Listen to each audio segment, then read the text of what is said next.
So I am standing here in front of probably one of the most recognizable summer flowers. Most people know these as black-eyed Susans. Let's take a closer look at how to grow and care and harvest these fantastic summer flowers.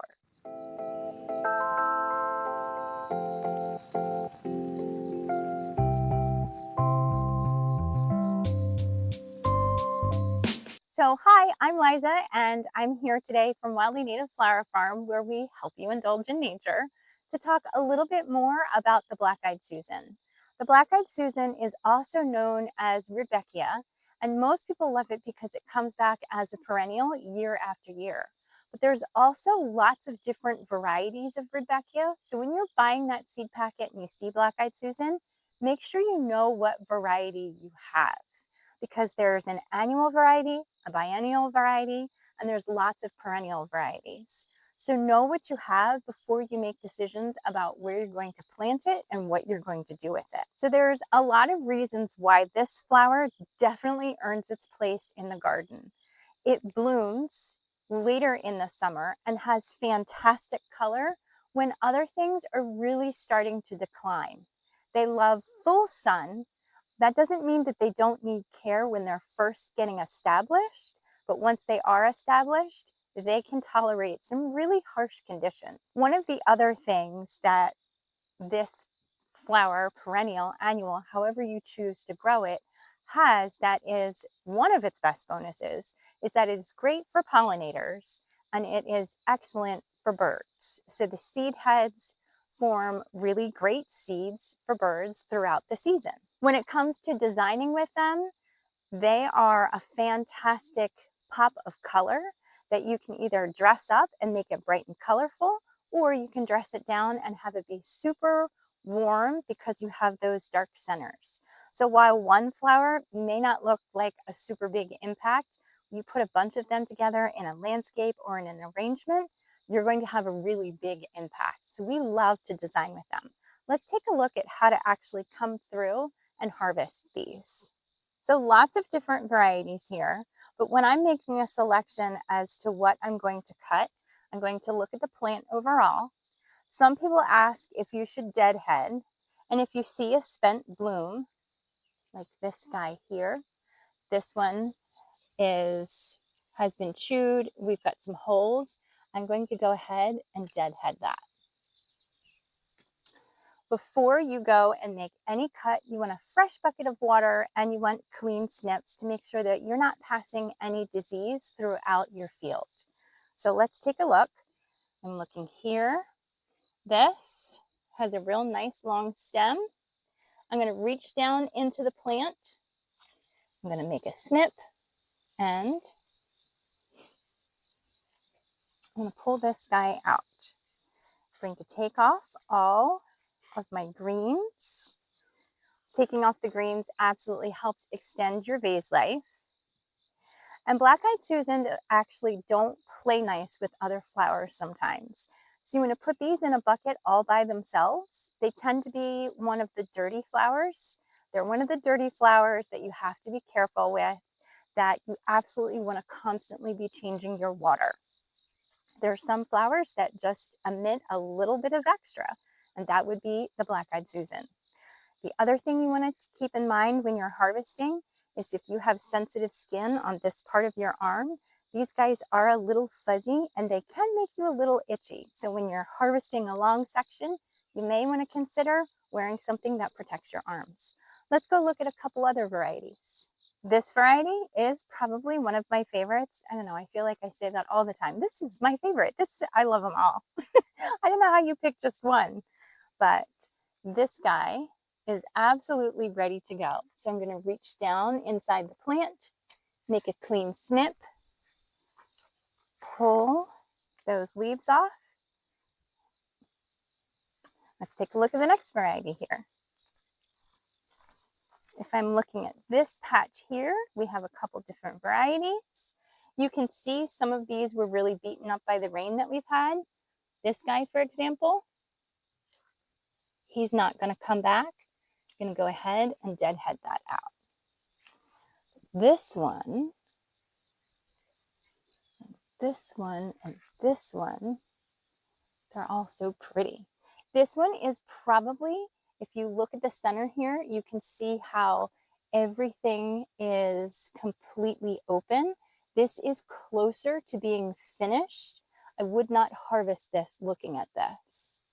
But if you come over here to this guy,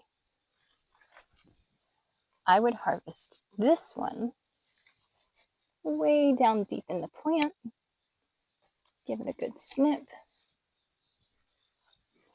I would take off the side shoot.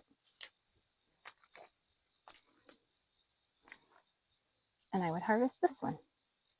This is going to be above the water line, and that's where I depend on the designer to decide if they want to keep this on or if they want to completely pull that off. We've got a couple other varieties to show you. These guys in this little section here.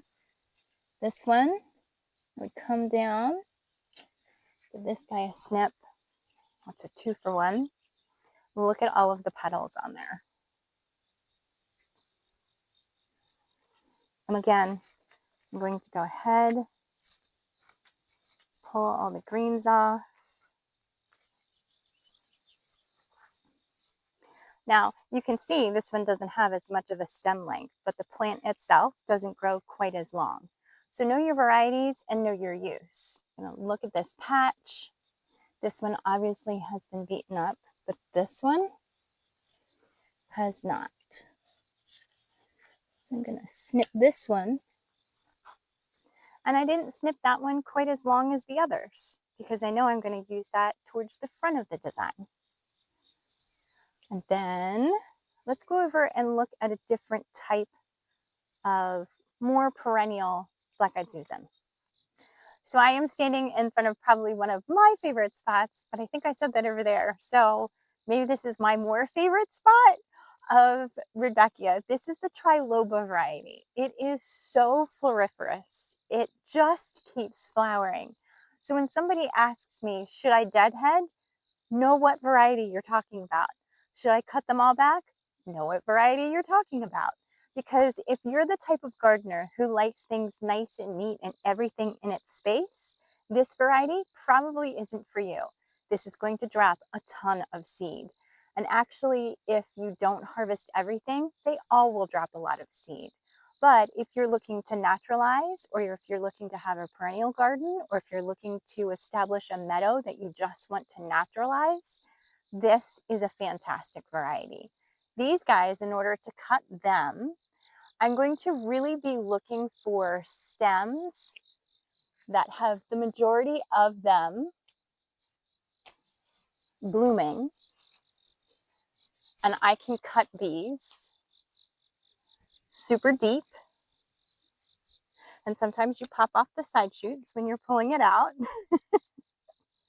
But you can have something like this where you have a more workable stem length in a smaller arrangement, or you can cut it super deep and have really long pieces that you can use in larger pieces. So know what variety you're working with and know what variety you need to use for your purpose.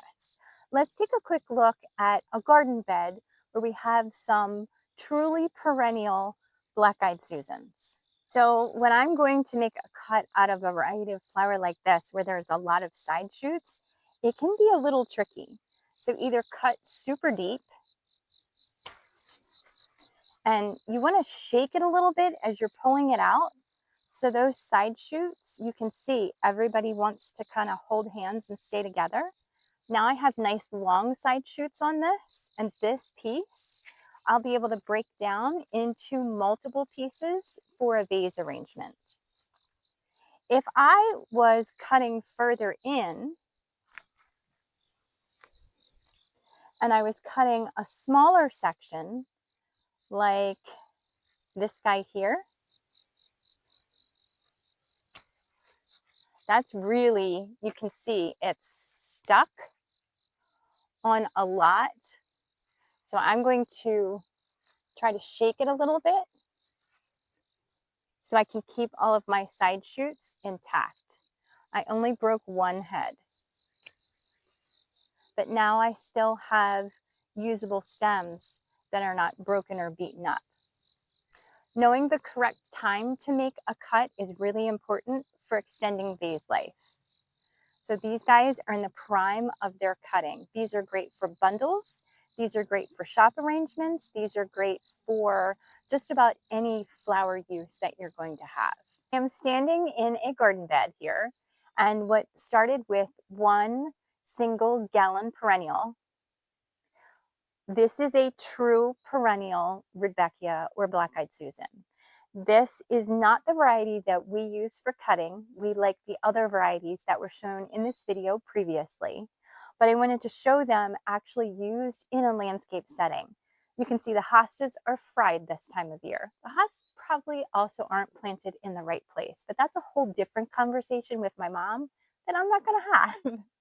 But you can see this beautiful pop of color really comes and brightens up the garden bed, and it really straddles the season because this bush has completely finished blooming. These guys are fried, and these guys haven't started yet. So everything really works well together. You can see that they also have expanded. So my mom isn't huge into making sure her garden beds are perfect. She likes them nice and full. And the one behind me was also started with one gallon plant. So make sure you give your black-eyed Susans plenty of space to grow. And here in the state of Maryland, we like our black-eyed Susans abundant because it's our state flower. So thank you for joining us today on the Wildly Native Flower Farm YouTube videos where we dove into black-eyed Susans and keep indulging in nature.